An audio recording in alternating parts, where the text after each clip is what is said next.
Vienkārši tautas valodā runājot, invazīvās sugas ir tādas sugas, kurām Latvijas biotopā nevajadzētu atrasties. Bet tās tomēr šeit ir nonākušas, varbūt nejauši, varbūt arī apzināti, jo kādreiz ir ievestas kā skaistumaugi.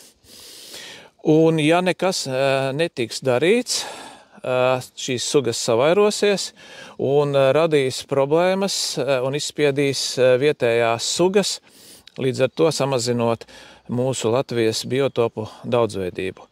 Ko ar tām iesākt, to jautāju invazīvo sugu ekspertei Aivai Bojārei. Labdien! Kad invazīvās sugas jau ir ļoti stipri savairojušās, tad patiesībā ir jau diezgan grūti ar viņām cīnīties. Vislabāk to ir darīt, kad viņas vēl ir nelielā skaitā, nedaudz atsevišķās vietās, tikai tad tas ir visvienkāršāk un vislētāk izdarāmais. Bet, kad suga jau ir ļoti plaši savairojusies, tad tas paliek par jau ļoti smagu, sarežģītu un arī dārgu pasākumu. Un projekta ietvaros mēs pa visu Latviju daudzās pilotteritorijās veicam šo sugu ierobežošanas metožu testēšanu, tajā pašā laikā arī attīrot teritoriju no šīm nevēlamajām sugām. Šeit mēs atrodamies Ragakāpas dabas parkā. Jā. Ar ko jūs cīnaties šeit? Šajā pilotteritorijā Ragakāpas dabas parkā cīnamies ar pārpaino korinti, kas šeit ir ļoti, ļoti stipri izplatījusies.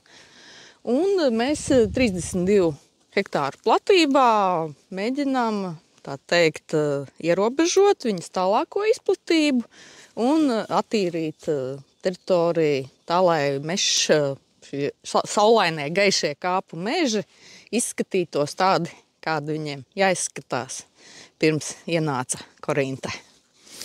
Un kādas ir šīs metodes un cik tās ir dārgas?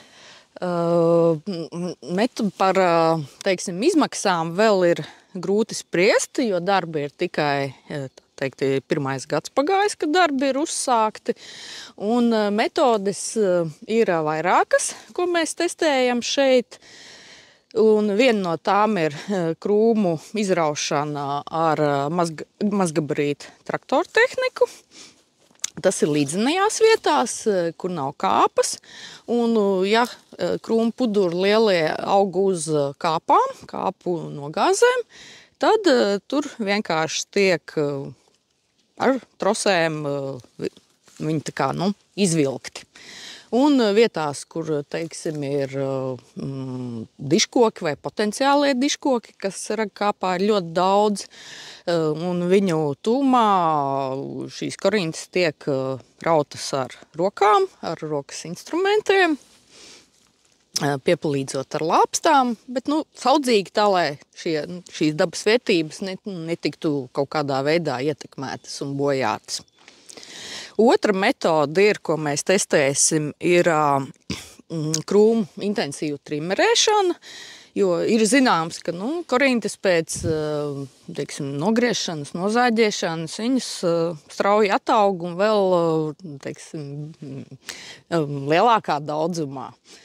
Un tad mēs mēģināsim šīs atveses trimerēt vairākas reizes sezonā, 3, varbūt 4 reizes, un skatīties, cik lielā mērā šāda intensīva darbošanās ietekmē viņu dzīvotspēju.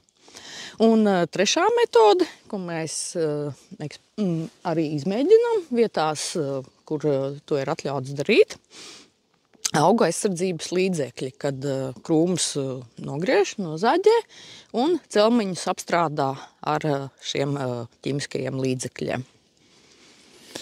Un invazīvo sugu Latvijā ir jau saviesies diezgan daudz.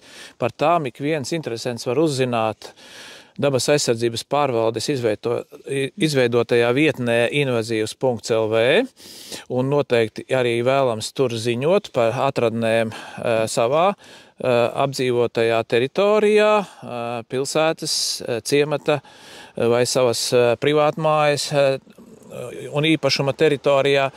Un, ja ir kādas idejas, kā labāk iznīcināt šos augus vai arī apkarot dzīvniekus, tad 22. un 23. martā notiks akcija, ideju ģenerēšana bijušās Latvijas Lauksaimniecības Universitātes meža un vides zinātņu fakultātes telpās, kur ik viens varēs dalīties ar savām idejām, savām metodēm, kā tikt galā ar šiem svežzemniekiem.